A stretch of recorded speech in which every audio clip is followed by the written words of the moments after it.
bacaan Al-Quran riwayat Imam Hafiz an Asim, Thariqah Asy-Syatibiyah, itu adalah membaca imalah pada surah Hud ayat ke-41.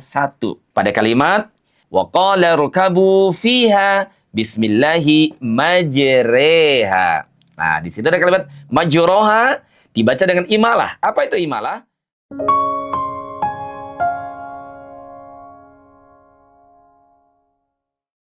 Yang keenam, membuang huruf alif ketika wasol dan menetapkannya ketika berwakaf. Jika kita menemukan ada tanda sifrul mustatil atau bulatan lonjong. Misalnya dalam surah Yusuf ayat yang ke-45, ada kalimat وَقَالَ الَّذِي نَجَا مِنْهُمَا وَادَّكَرَ بَعْدَ أُمَّةٍ أَنَا أُنَبِّئُكُمْ بِتَأْوِيلِهِ فَأَرْسِلُونَ. Jika diwasal, kita baca pendek sebab alif dianggap tidak ada. Tetapi jika waqaf, maka kita akan baca panjang sebab kita harus menetapkan alifnya. Ya. وَقَالَ الَّذِي نَجَا مِنْهُمَا وَادَّكَرَ بَعْدَ أُمَّةٍ أَنَا. Nah, sifrul mustatil qaim. Ada juga yang menyebutkan secara lengkap seperti itu ya. Sekarang perhatikan dalam surat Al-Ahzab ayat ke-10, 66, 67 ya, dan juga surat Al-Insan ayat yang ke-15 yang akan bacakan secara berurutan. وَتَظُنُّونَ بِاللَّهِ الظُّنُونَا يَقُولُونَ يَا لَيْتَنَا أَطَعْنَا اللَّهَ وَأَطَعْنَا الرَّسُولَا فَأَضَلُّونَ السَّبِيلَا وَأَكْوَابٍ كَانَتْ قَوَارِيرًا. Keempat ayat ini, jika kita berwakaf, maka kita akan memanjangkan bacaannya selama 2 harokat, sebab kita harus menetapkan adanya huruf alif. Tapi jika bersambung, seperti di ayat yang ke-15 surat Al-Insan tadi, jika diwasal dengan ayat berikutnya, maka dia menjadi pendek. وَأَكْوَابٍ كَانَتْ قَوَارِيرَ مِنْ فِضَّةٍ قَدَّرُوهَا تَقْدِيرًا.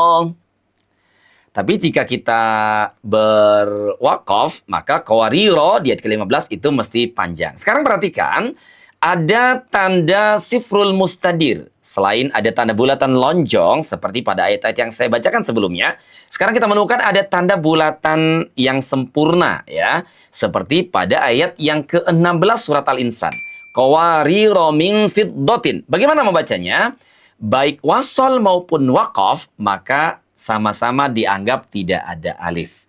Jadi, kalau wasol gimana? قوارير من فضة قدروها تقديرا. Jika diwasal qawariro min, ro-nya tidak ada panjang. Tapi bagaimana jika diwakaf? Alif tetap dianggap tidak ada. Maka saya baca dari ayat sebelumnya ya. Wa akwabin kanat qawarir. Maka jadilah mad arid lis sukun. Panjangnya boleh 2 harokat, boleh 4 harokat, boleh juga 6 harokat. Ya. Baik, sifrul mustadir. Jadi sifrul mustadir itu di semua tempat nanti jika teman-teman menemukan ada tanda ini, maka alifnya dianggap tidak ada. Baik ketika wasol maupun ketika waqaf. Kecuali, perhatikan ini, kecuali di satu surah, yaitu surah Al-Insan ayat yang keempat. Ketika diwasal, maka kita membaca fathah tanpa ada alif. Inna a'tadna lil kafirina salasila wa aghlalan wa sa'ira. Jika waqaf, maka kita boleh memilih antara menetapkan alif atau menghilangkan alif. Contoh. Inna a'tadna lil kafirina salasila. Jika menetapkan alif. Jika tanpa alif, maka menjadi Inna a'tadna lil kafirina salasil. Tuh. Jadi ketika wasol pada ayat ini, surah Al-Insan ayat yang keempat, salasila wa aghlala, dibaca fathah tanpa ada panjang, tanpa ada tanwin. Ketika waqaf, dipanjangkan dengan alif atau disukunkan dengan menghilangkan huruf alifnya. Mudah-mudahan boleh dipahami ya teman-teman sahabat Al-Quran. Sekarang kita lanjut pada kelengkapan yang ketujuh. Dalam bacaan Al-Quran dengan riwayat Imam Hafs an Asim, Thariqah Asy-Syatibiyah. Yang ketujuh adalah menghilangkan huruf ya atau menetapkannya ketika berwaqaf pada kalimat fama ataniya di dalam surah An-Naml ayat yang ke-36. Perhatikan ini. Qala atumidunani bimalin fama atani.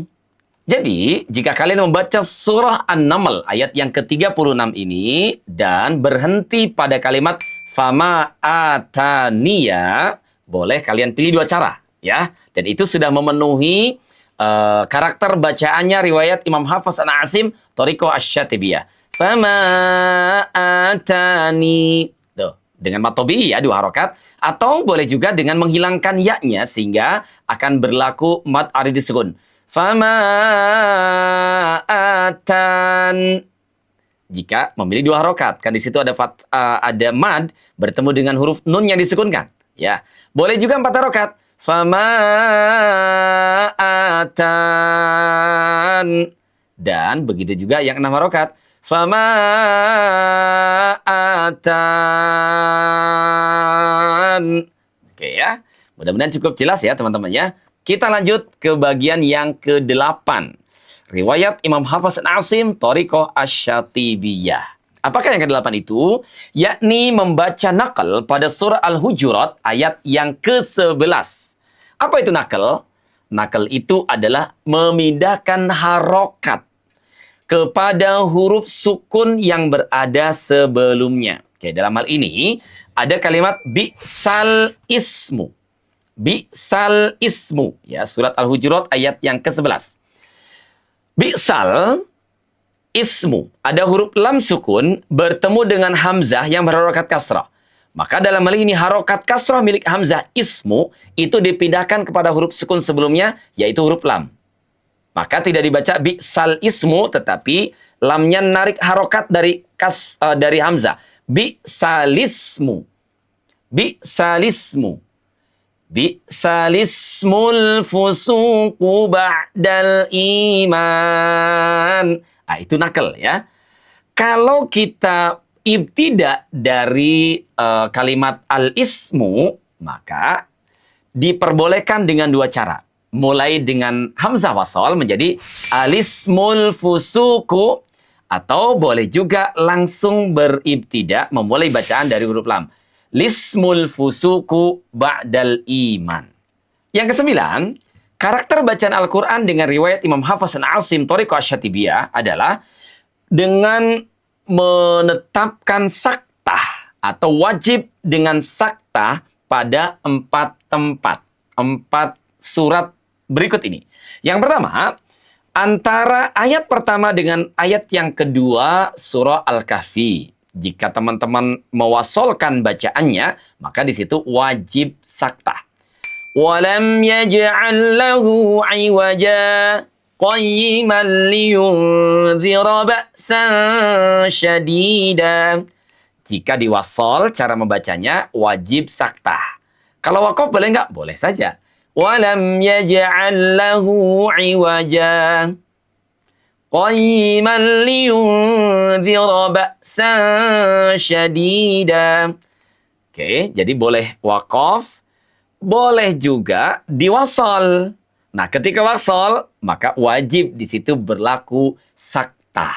Yang tidak boleh, teman-teman, walam yaj'al lahu 'iwajan qayyiman liyunzira ba'san syadida. Jika ada yang mendengar, ya salah seorang imam atau qari membacanya seperti ini, walam yaj'al lahu 'iwajan qayyima, dengan mengikhfakannya, itu dipastikan bahwa dia membaca bukan dalam konteks Thariqah Asy-Syatibiyah. Bisa saja dia membaca dalam konteks At-Thayyibah ataupun juga dalam konteks Thariqah yang lainnya, ya. Baik, yang kedua, wajib juga sakta di dalam membaca surah Yasin ayat yang ke-52. Qalu ya wailana man ba'atsana min marqadina hada ma wa'ada rahman. Tuh, ya. Yang ketiga di dalam surah Al-Qiyamah ayat yang ke-27. Wa qila man raqa. Dan yang keempat di dalam surah Al-Mutaffifin ayat yang ke-14. Kalla bal rana ala qulubihim ma kanu yaksibun. Selain 4 tempat yang wajib dibaca dengan sakta, ada 2 tempat yang lainnya yang boleh kita saktahkan jika kita mewasolkannya. Di mana saja? Yang pertama, di penghujung surah Al-Anfal, jika kita hendak mewasolkan dengan permulaan surat At-Taubah, maka teman-teman boleh mensaktahkannya atau dengan cara menyambungkannya secara langsung. Ya, misalnya, saya membaca di akhir surah Al-Anfal. Inna Allah bikulli syai'in alim. Bara'atum minallahi wa rasulih. Boleh dengan mensaktahkannya atau Inna Allah bikulli syai'in alimun bara'atum minallahi wa rasulih. Menyambungkan secara langsung, ya. Begitu juga di surah Al-Haqqah ayat 28 dan juga ayat ke-29. Jika diwasal, maka ada 2 pilihan. Boleh mensaktahkannya atau boleh mengidghamkannya, ya. Ma aghna anni maliyah halaka anni sultaniyah. Itu juga disaktah. Ma aghna anni maliyah halaka anni sultaniyah. Jika tanpa saktah, maka di situ boleh juga diidghamkan. Baik, itu dia teman-teman. Ada saktah yang wajib, ada juga saktah yang diperbolehkan. Sebagai bagian daripada karakter bacaan Al-Quran dengan riwayat Imam Hafiz an Asim, Thariqah Asy-Syatibiyah. Baik, sahabat Al-Quran yang dirahmati Allah SWT, sampai di sini. Jika kamu suka dengan pembahasan ini, jangan lupa like dan boleh juga tulis komen jika ingin kelanjutannya. Karena masih ada beberapa karakter yang lain yang merupakan karakter khas dari bacaan Al-Quran dengan riwayat Imam Hafiz an Asim, Thariqah Asy-Syatibiyah. Jika kalian tertarik, jangan lupa tulis lanjut di kolom komen dan jangan lupa berbagi untuk sahabat-sahabatmu biar bukan hanya kamu yang mengerti.